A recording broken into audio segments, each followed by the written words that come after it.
제가 어렸을 때부터 교회를 다녔거든요. 제 기억으로는 아마 뭐 한 2살 뭐 이럴 때부터 어머니 이렇게 등에 업혀서 그렇게 교회를 다녔습니다. 제 기억에 있는 항상 교회를 다녔습니다. 그리고 어, 정말 유치부 때부터 지금까지 제 기억에 주일 예배를 아마 빠진 거는 제가 수두 때문에, 수두가 걸리면 이제 가야 되잖아요. 아까 이렇게 접촉하면 안 되잖아요. 그래서 그때 한 주 빠지고, 또 한 주는 저희 아버지가 갑자기 화를 내셔가지고 다 교회를 안 갑니다.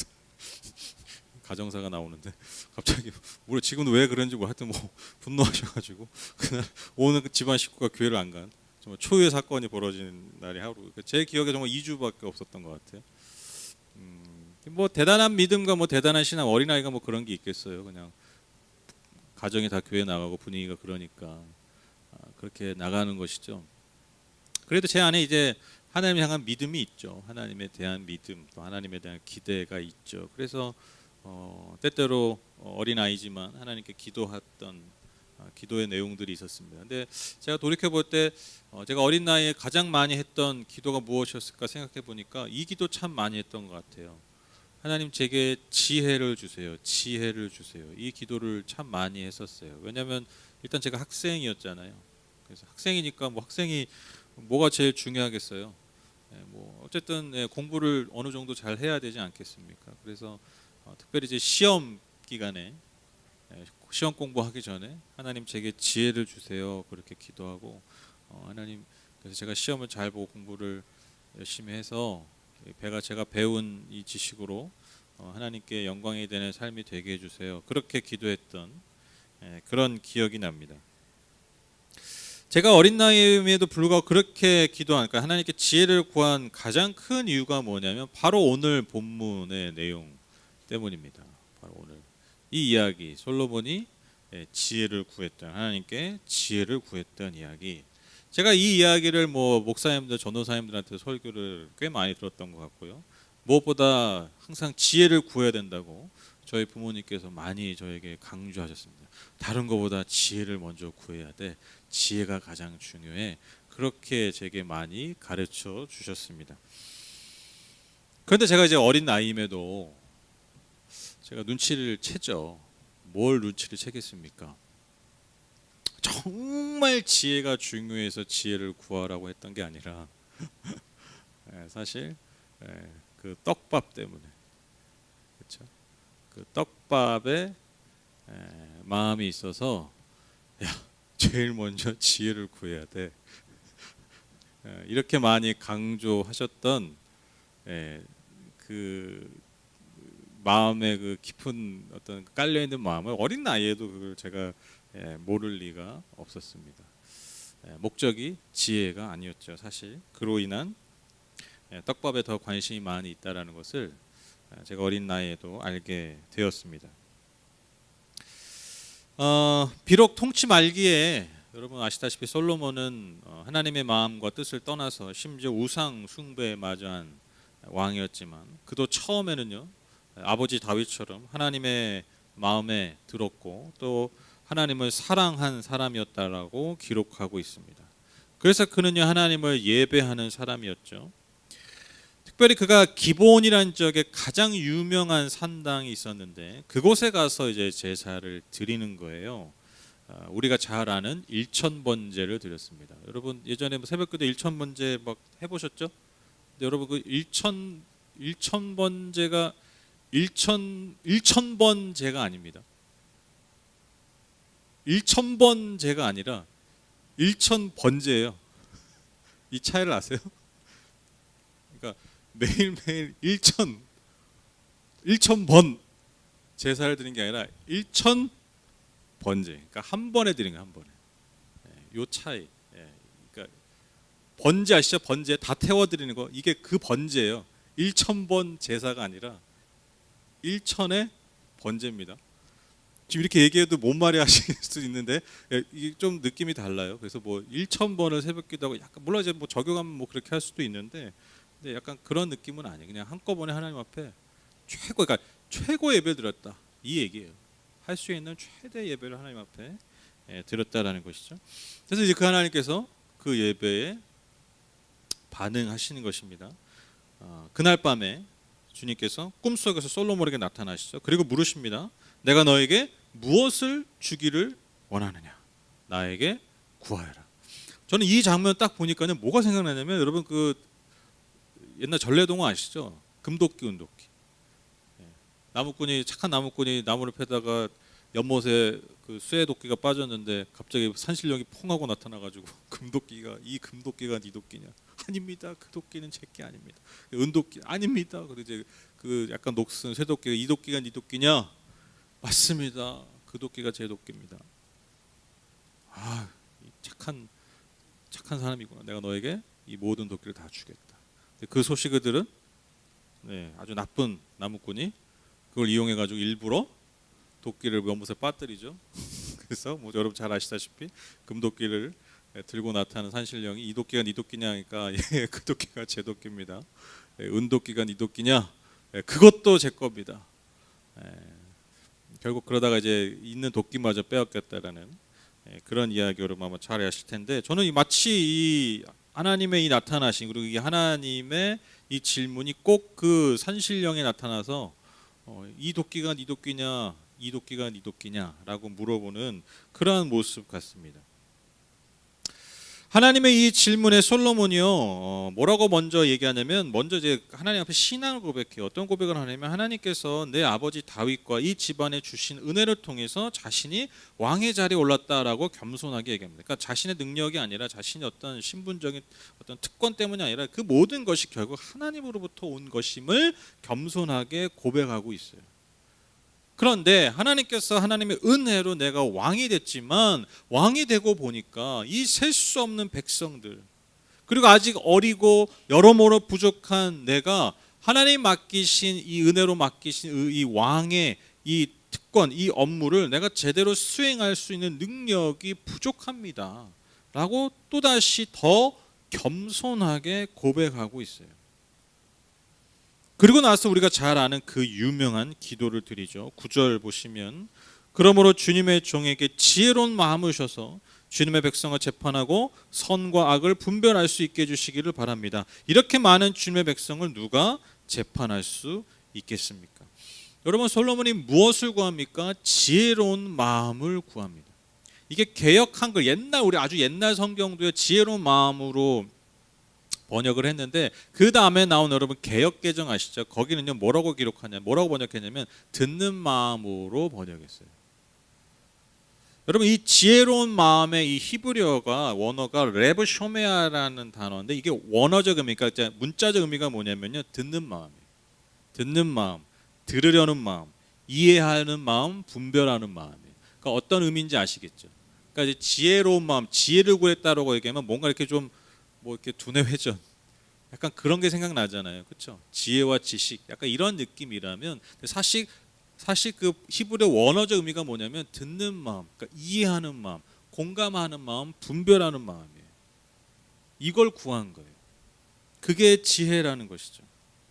하나님이 이 간구를, 이 구함을 너무 마음에 들어 하셨어요.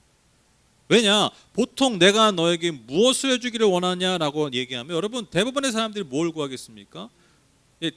먼저 여러분 당시 사회, 여러분 고대 사회는요 많은 사람들이 죽었죠. 빨리 죽었어요. 그래서 옛날 심지어 조선 시대만 해도 여러분 평균 수명이 40대 정도였어요.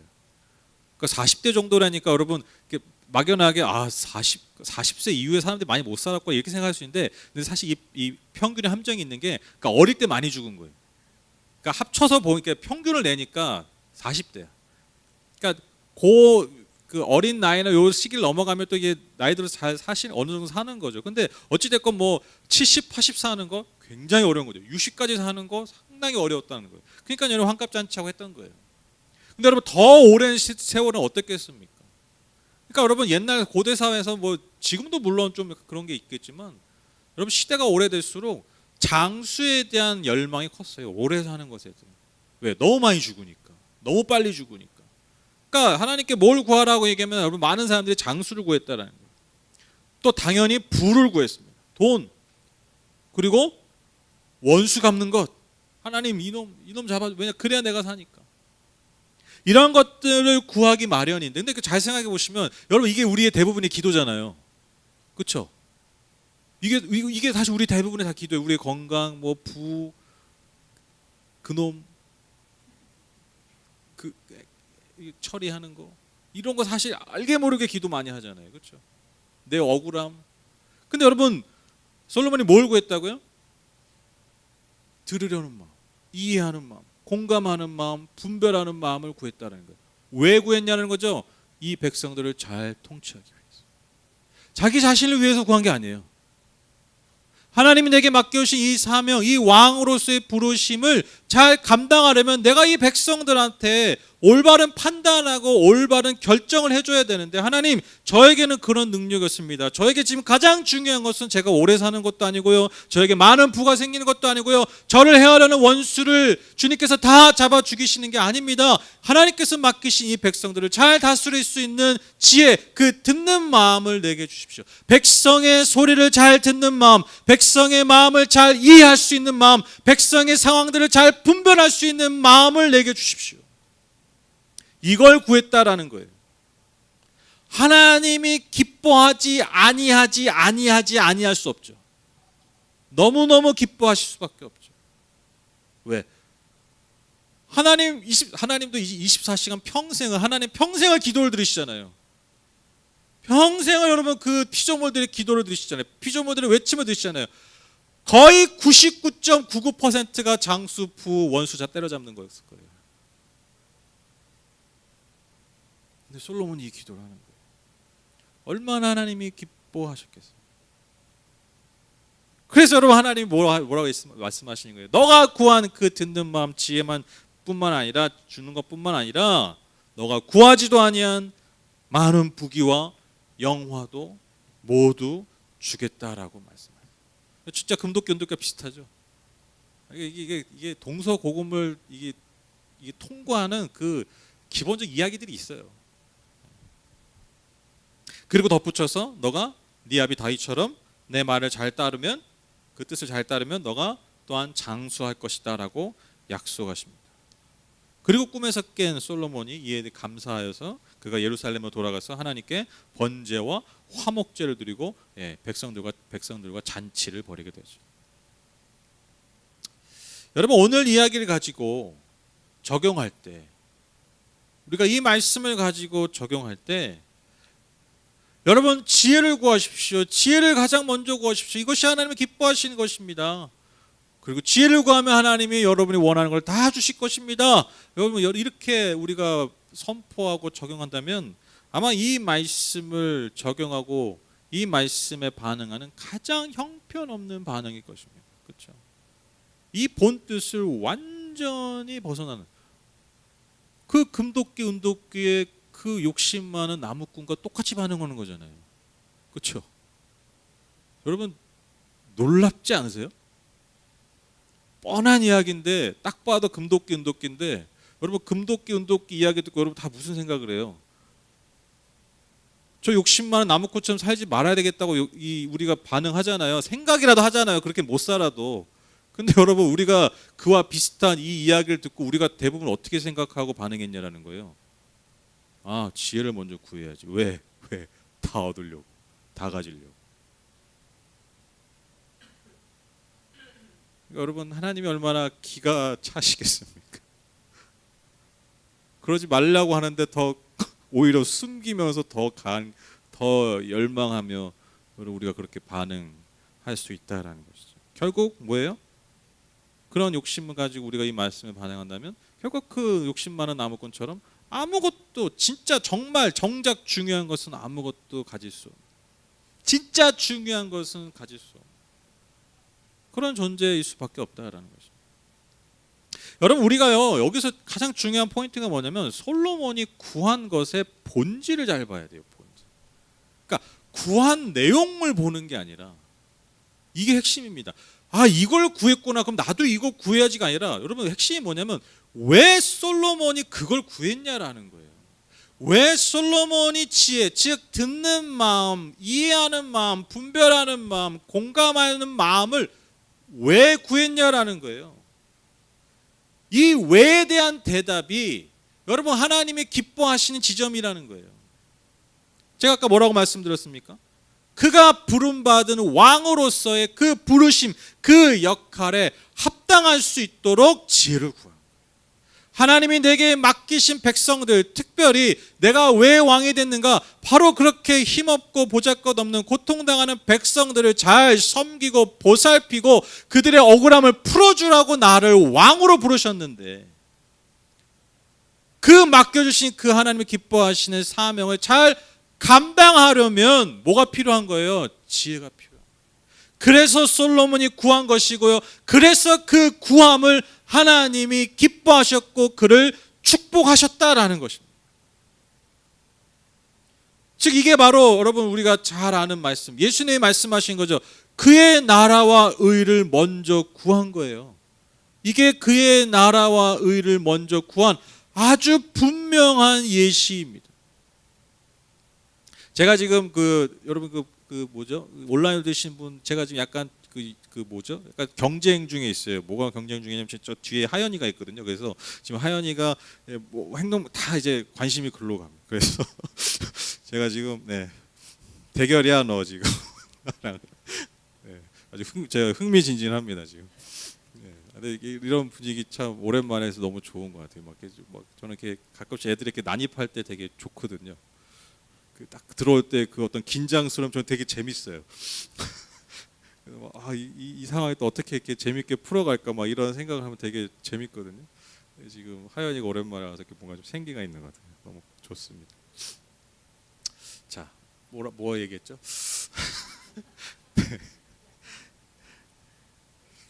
네, 그의 나라와 의를 먼저 구하. 가장 분명한 예라는 거예요.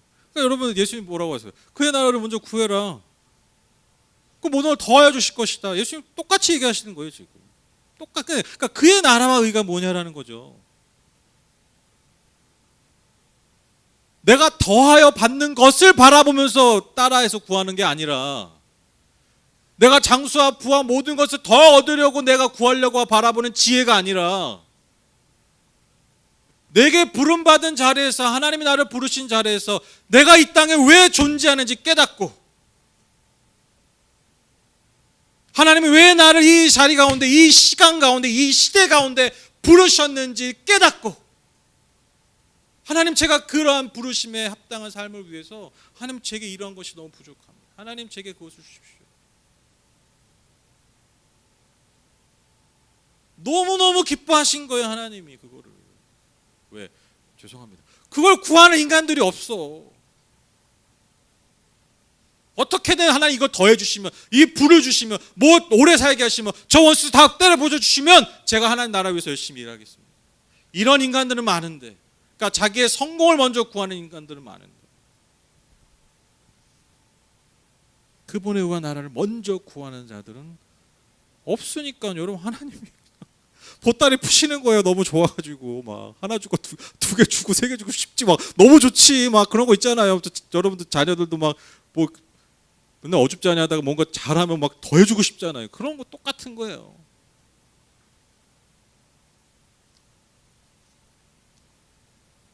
여러분의 부르심의 자리가 어디이십니까?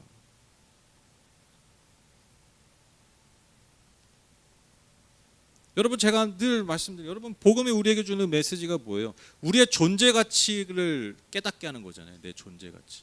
세상이 정의 내리는, 세상이 평가하는 그런 것으로 내가 존재가, 내가 평가받고 정의되는 게 아니라, 웃기지 마. 나는 그런 걸로 정의되는 존재가 아니야. 내 가치는 그런 거에 없어. 예수 그리스도의 생명의 피값으로 내 존재는 증명됐어. 2000전에 끝났어. 창조주께서 내 존재 가치를 증명하셨어. 니들이 나한테 제시하는 그런 기준으로 나를 평가할 수 없어. 여러분 이게 복음이잖아요. 그러니까 내 영혼이 구원을 받죠.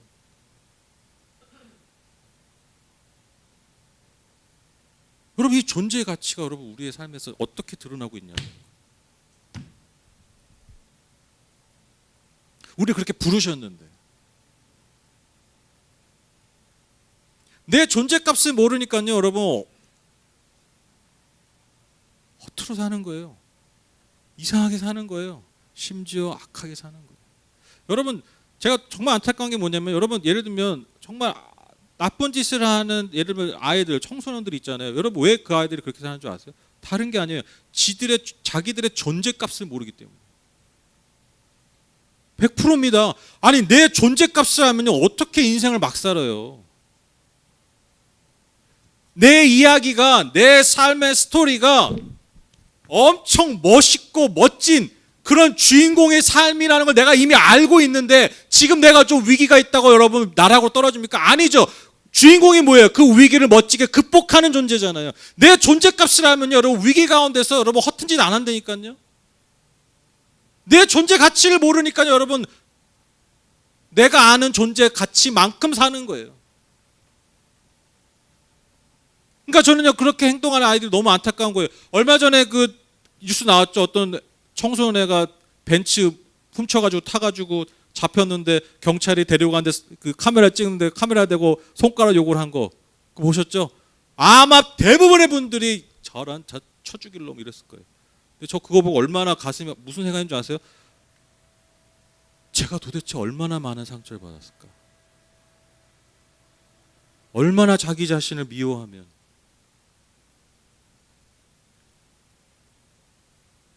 얼마나 자기 그 자신에 대한 가치를 옆에서 아무도 안 알려줬으면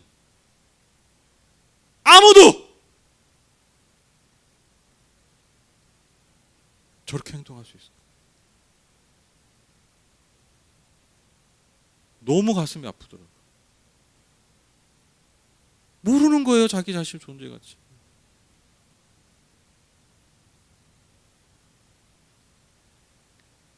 근데 여러분 하나님 보시기에 안타까운 게 뭡니까? 하나님의 피값으로 산 모든 그리스도인들 모든 교회의 존재 가치를 우리가 잊고 산다라는 것이죠. 얼마나 하나님 우리를 아름답게 부르셨고 얼마나 기쁘게 부르셨고 얼마나 가치 있게 부르셨는지 우리가 모르니까요 잊어버리니까요 외면하니까요 막 사는 거예요.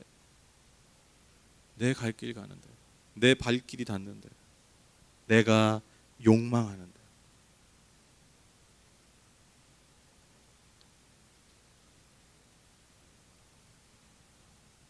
여러분 그리스도인으로서 여러분의 부르심의 자리가 어디십니까? 여러분 특별히 저는 특별히 더 이 코로나 상황 가운데서 하나님님요 지금 저와 여러분을 이 시대 가운데 부르신 거예요. 여러분 생각을 전환하셨으면 좋겠어요. 내가 그냥 오래 살고 볼 일이다 이런 상황에 처해버렸네. 이게 아니라 이 코로나 상황에 처한 게 아니라 이 코로나 상황에 부름받았다라고 생각을 바꾸셔야 돼요. 이 시대 가운데 우리가 부름받은 거예요. 엄청난 차이죠. 그냥 처하면요 생존의 삶이 되고요 부르심으로 받아들이면요 소명의 삶이 되는 거예요. 똑같이 어렵게 살아도 똑같죠, 비슷하죠. 뭐 우리가 얼마나 다르게 그러나 내 생각을 전환하면요 이 삶의 자리가요 소명의 자리가 돼요. 하나님 왜 나를, 그러니까 왜 나를, 왜 우리를, 왜 우리 아이들을, 왜 우리 모든 세대를, 왜 이 전 세계를 이 상황으로 우리를 부르셨을까? 소명으로 바꿔버려요. 그럼 뭐가 달라지는 겁니까? 기도가 달라지는 거죠. 하나님 제가 이 상황 가운데서 하나님 제 연약함이 드러납니다. 오늘 솔로몬의 고백처럼 하나님 제 연약함이 드러납니다. 제가 이거 이렇게 연약한지 몰랐습니다. 제가 알고 보니까 이렇게 부족한 사람입니다. 하나님 제가 이것을 이겨낼 수 있다. 내가 그 부르심이 이 상황 가운데 부르심에 내가 부르심을 감당할 수 있도록 하나님 도와주십시오. 하나님 도와주십시오. 얼마나 기뻐하시겠어요. 얼마나 기뻐하시겠어요. 모두가 다 하나님 이 코로나가 빨리 지나가게 해주십시오라고 기도할 때 오히려 이 지나가려는 이 코로나를 붙잡고 하나님 이 상황 가운데서 이 시대 가운데서 나를 부르신 소명에 순종하며 반응하게 해주십시오. 얼마나 기뻐하시겠어요. 얼마나 여러분 그 기도가 우리의 삶의 능력이 되겠습니까? 특별히 여러분 이 코로나 상황 때문에 우리의 예배가 얼마나 사실 취약하였는지 여러분 우리가 깨닫지 않습니까? 그렇죠? 또 공동체의 모습이, 공동체의 삶이 허물어져 가고 있는 이때, 오히려 허물어져 가고 있는 이때 하나님이 교회로 우리를 부르셨다. 예배의 삶으로, 공동체의 삶으로 우리를 여전히 부르신다라는 것이죠. 그러니까 여러분 우리가 예배와 이 공동체를 위한 그 몸부림과 간구함이 있어야 된다라는 것입니다.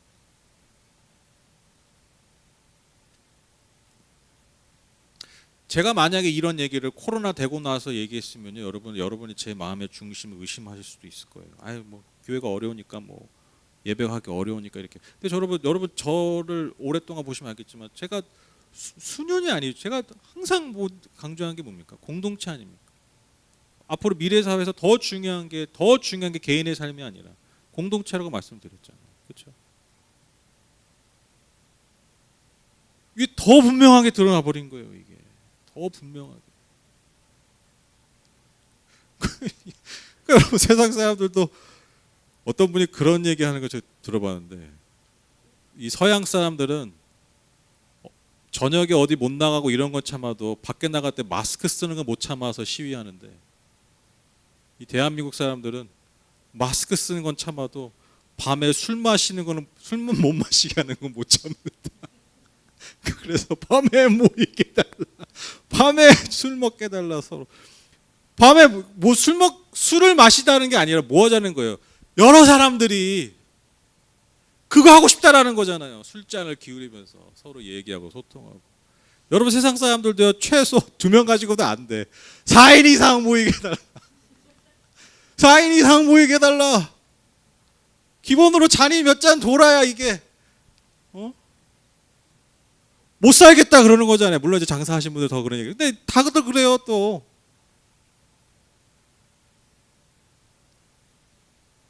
그게 살게 하는 거예요. 그게. 4명 이상 모여서 한 달에 한두 번이라도 그게 우리의 삶을 지탱한다는 거예요. 하물며 여러분, 하물며 여러분 영원한 생명과 영원한 가치를 말하고 지켜나가고 그것을 다음 세대에 계속해서 흘려보내고 물려주는 이 공동체의 가치를 여러분 말해 무엇하겠습니까? 말해 무엇하겠습니까? 우리만 뭐 이 시대에 뭐 반짝 잘 살고 재밌게 살고 여러분 안녕히 계세요 뭐 요즘 뭐 일짤 많이 나오는데 그러고 가면 뭐 그러면 상관없죠. 근데 그게 아니잖아요. 우리는 영원한 생명과 영원한 가치를 이야기하는 사람들 아닙니까? 그것을 함께 지켜나가는 사람들 아닙니까? 그게 우리의 부르심이라는 것이죠. 저는 그래서 우리가 이제 이전하는 새로운 예배당이 물론 상황적으로는요. 근데 오히려 감사해요. 상황적으로 이게 일단 그러니까 눈에 보이는 거는 좀 공간도 작아지고 아까 기도도 하셨지만 엘리베이터도 없어서 심지어 4층이야. 다행히 3층 같은 4층입니다. 요거 하나가 위안이 되실지 모르겠는데 3층 같은 4층. 그 2인분 같은 1인분 이런 거 있잖아요. 약간 그런 느낌이에요. 3층 같은 4층이야.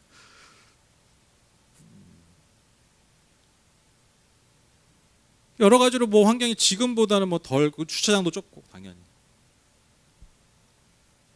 근데 저는 뭔가 이제 진짜 우리를 뭐라 그럴까요? 진짜 이제 이 교회가 하나님의 분명한 부르심 가운데 들어간다라고 느껴지는 게 뭐냐면 그게 학교 앞이고 동네예요. 동네 중심에 있어요. 지금 완전 약간 좀 과장되게 얘기해서 약간 수도원 느낌이잖아요. 교회가 산자락 밑에. 진짜 여러분 여기 낮 12시에 나 12시 딱 되면요 여기 수녀원에서 종소리 들려요. 왠지 뭔지 연신시장도 경건해져 나도 모르게. 낮에 한번 와보세요. 이 산에서 저기 산 위에서 여러분 그 수도원 있잖아요. 수녀원 있어요. 거기서 종소리 들리고 뭐 약간 그런 느낌이거든요. 뭐 아무도 없고 주변에 돌아다니는 사람들은 뭐 저기 뭐예요? 등산 다니는 분들 그분들밖에 거의 없고 아이들 뭐 눈을 치고 찾아봐도 없는. 그래서 저는 이 새로운 예배당이 단지 환경의 제약 때문에, 환경의 어떤 어려움 때문에 어쩔 수 없이 가는 그런 게 아니라, 여러분, 저는 분명히 하나님 뭔가 이 시간을 통해서 저희를 새롭게 부르시는 것이라 믿습니다. 제가 아까 말씀드렸잖아요. 처하는 게 아니라 부르시는 거예요. 처해지는 게 아니라 부르시는 거라는 거죠.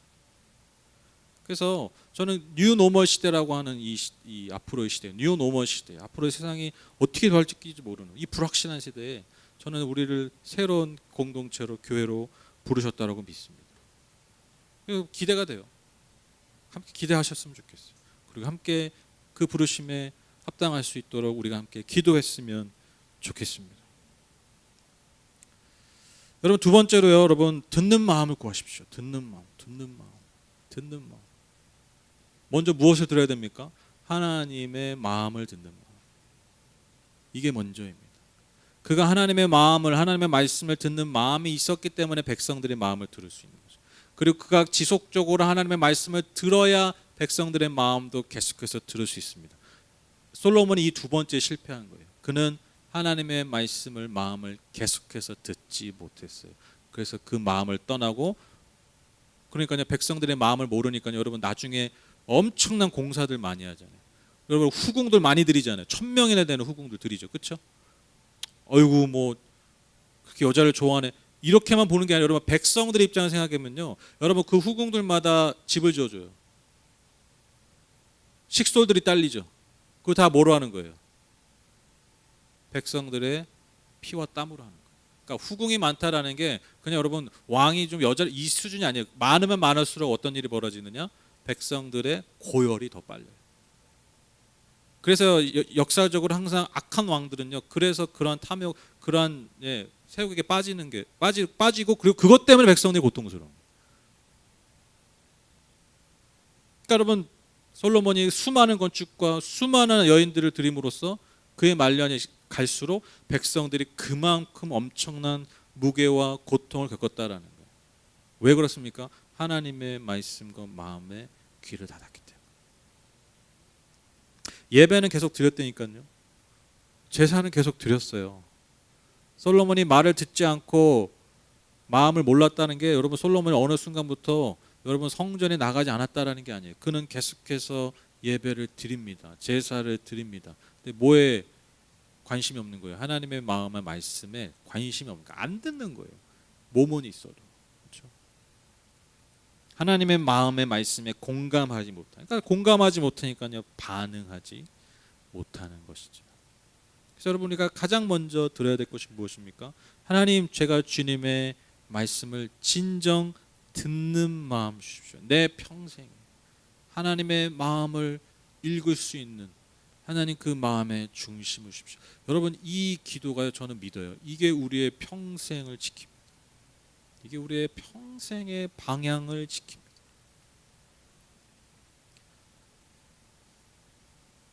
제가 이렇게 보면 뭐 이렇게 신앙생활 오래 하지 않았지만 오래 하신 분들도 많이 보고, 제가 얼마나 많은 어떤 다양한 신앙애들 제가 접하고 경험하고 받겠습니까? 그런데 정말 진짜 저도 모르게 고개가 숙여지고 뭔가 서로에 많은 내공이 느껴지는 분들, 그리고 정말 삶이 열매 맺는 분들이, 어떤 분들이 이렇게 보면요, 화려하지 않아요.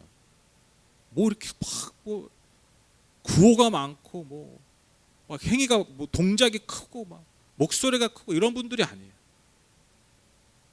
우리가 그런 사람들 쓰러지는 거 얼마나 많이 봤습니까? 왜 쓰러져요? 다른 게 아니에요. 안 들어서 그래요. 내 존재가 반응하는 거죠. 빨리. 근데 그런 열매 맺고 정말 그런 신앙의 정말 그 중심이 잘 잡혀 있고, 그래서 그냥 대단한 거 하지 않아도 삶과 주변에 열매 맺는 분들을 보면 다른 게 아니에요. 묵묵하게 그 방향을 지키는 분이에요. 방향.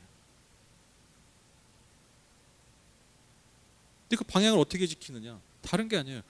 늘 어느 때나 어느 자리에 있거나 하나님의 말씀 앞에, 하나님의 뜻 앞에 너무 겸손해요. 그리고 거기에 그냥 반응해요. 순전하게. 대단히 어려운 게 아니에요, 여러분. 신앙생활이라는 게 대단히 어려운 게 아니에요.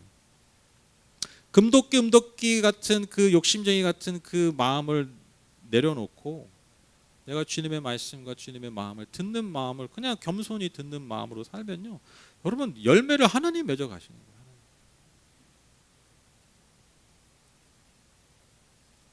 그래서 내가 하나님의 말씀을 겸손히 들어야 됩니다.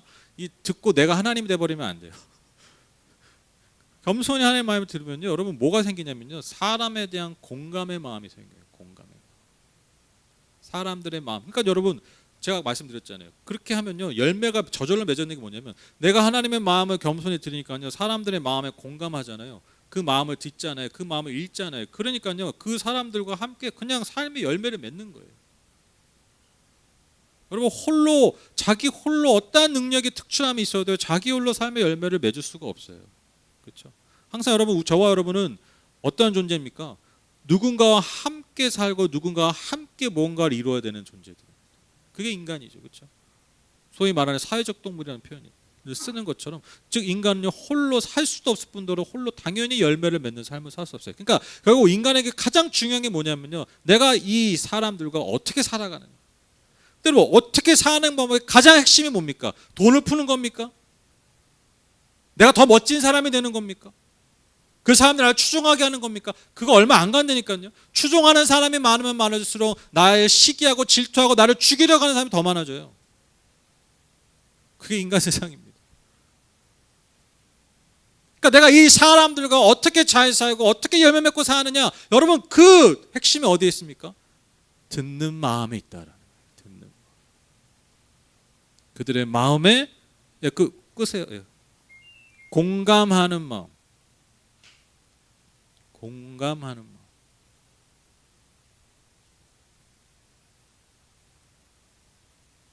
그래서 여러분,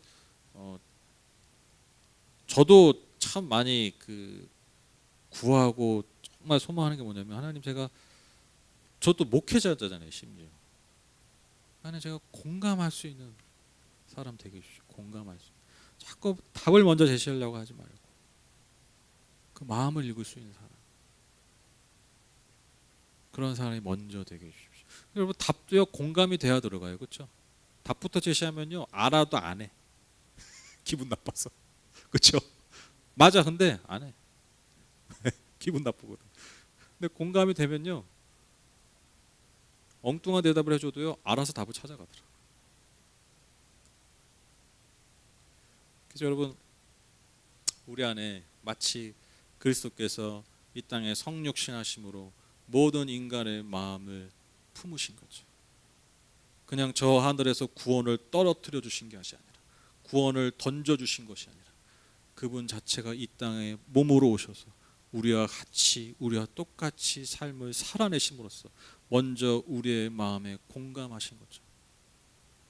여러분, 저와 여러분의 부르심의 자리에서 그 누군가에게 그들의 마음을 먼저 들어줄 수 있는 사람, 그들의 마음을 공감해 줄 수 있는 사람, 그런 부르심으로 감당하는 저와 여러분 다 되시기를 주님의 이름으로 축복합니다. 결론을 맺겠습니다.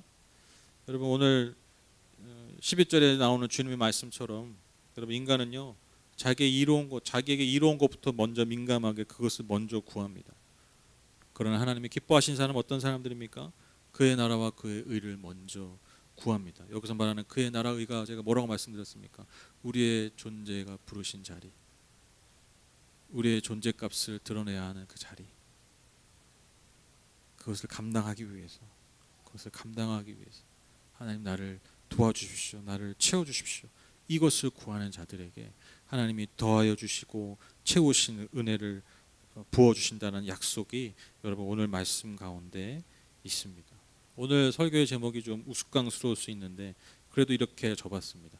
금도끼 은도끼 신앙을 넘어서 우리가 너무나 당연하게 여겼던 금도끼 은도끼, 하나님 이것도 저것도 다 주십시오. 다 주시면 제가 주를 위해 쓰겠습니다가 아니라,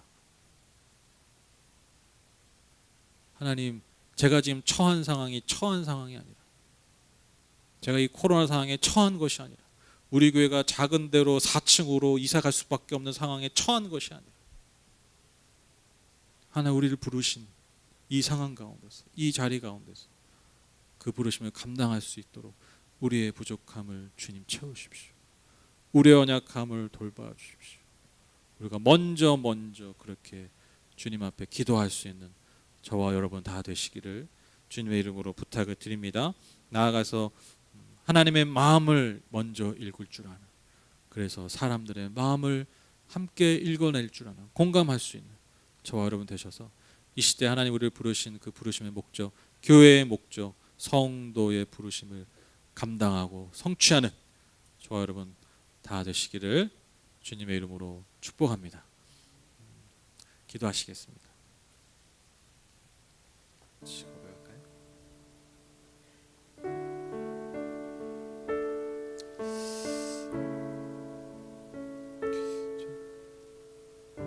우리가 그렇게 좀 복 있는 삶을 살았으면 좋겠습니다. 복 있는 삶. 결국 여러분 우리가 말씀에 반응하는 이유는 우리가 진짜 복 있는 삶을 살기 위한 것 아니겠습니까? 그렇죠?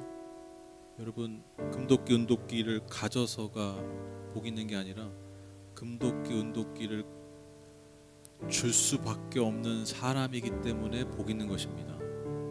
그렇죠? 그게 진짜 복된 존재죠. 그렇죠? 금도끼 은도끼가 아무리 많아도요, 여러분 그 존재 자체가 복이 있지 않으면 그 금도끼 은도끼, 심지어 별 볼 없는 내 안에 있는 쇠도끼도 사라져버려요. 하나님 그 소명에 반응하고 부르심에 반응하는 삶이 얼마나 복된 삶인지, 얼마나 아름다운 삶인지, 하나님 우리의 삶이, 우리 공동체의 모습이 이 시대의 그 증인이 되기를 원한다고, 증거가 되기 원한다. 그런 소망함으로 우리가 좀 함께 기도하며 찬양하기 원하는데요. 나의 주와 나의 하나님이여, 이것이 우리의 겸손한 주님 앞에 고백 되기 원합니다. 우리 함께 고백하시면서 찬양하겠습니다.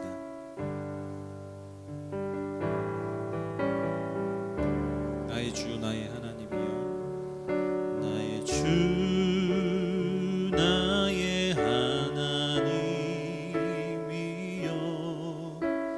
주를 경배합니다. 주 사랑하는 나의 마음을 주께서 아시나이다. 나의 주 나의 하나님이여, 나의 주 나의 하나님이여, 주를 경배합니다. 주 사랑하는 나의 마음을 주께서 아시나이다. 깨뜨리 록함, 깨뜨리 록함 내게 없으며 주께 드리 양유 없지만 하나님 형상대로 날 빚으사 새 영을 내게 부어주소서. 나의 주 나의 하나님이여, 주를 경배합니다. 주 사랑하는 나의 마음을 주께서 아시나이다. 깨뜨리 록함 내게 없으며, 깨뜨리 록함 내게 없으며 주께 드리 양유 없지만 저항할 수 없는 날 빚으사 새 영 고통 속에 방황하는 고통 속에 방황하는 내 마음 주께로 갈 수 없지만 저항할 수 없는 그 은혜로 저항할 수 없는 그 은혜로 주님의 길을 걷게 하소서. 나의 주 나의 하나님이여 주를 경배합니다. 주 사랑하는 나의 마음을 주께서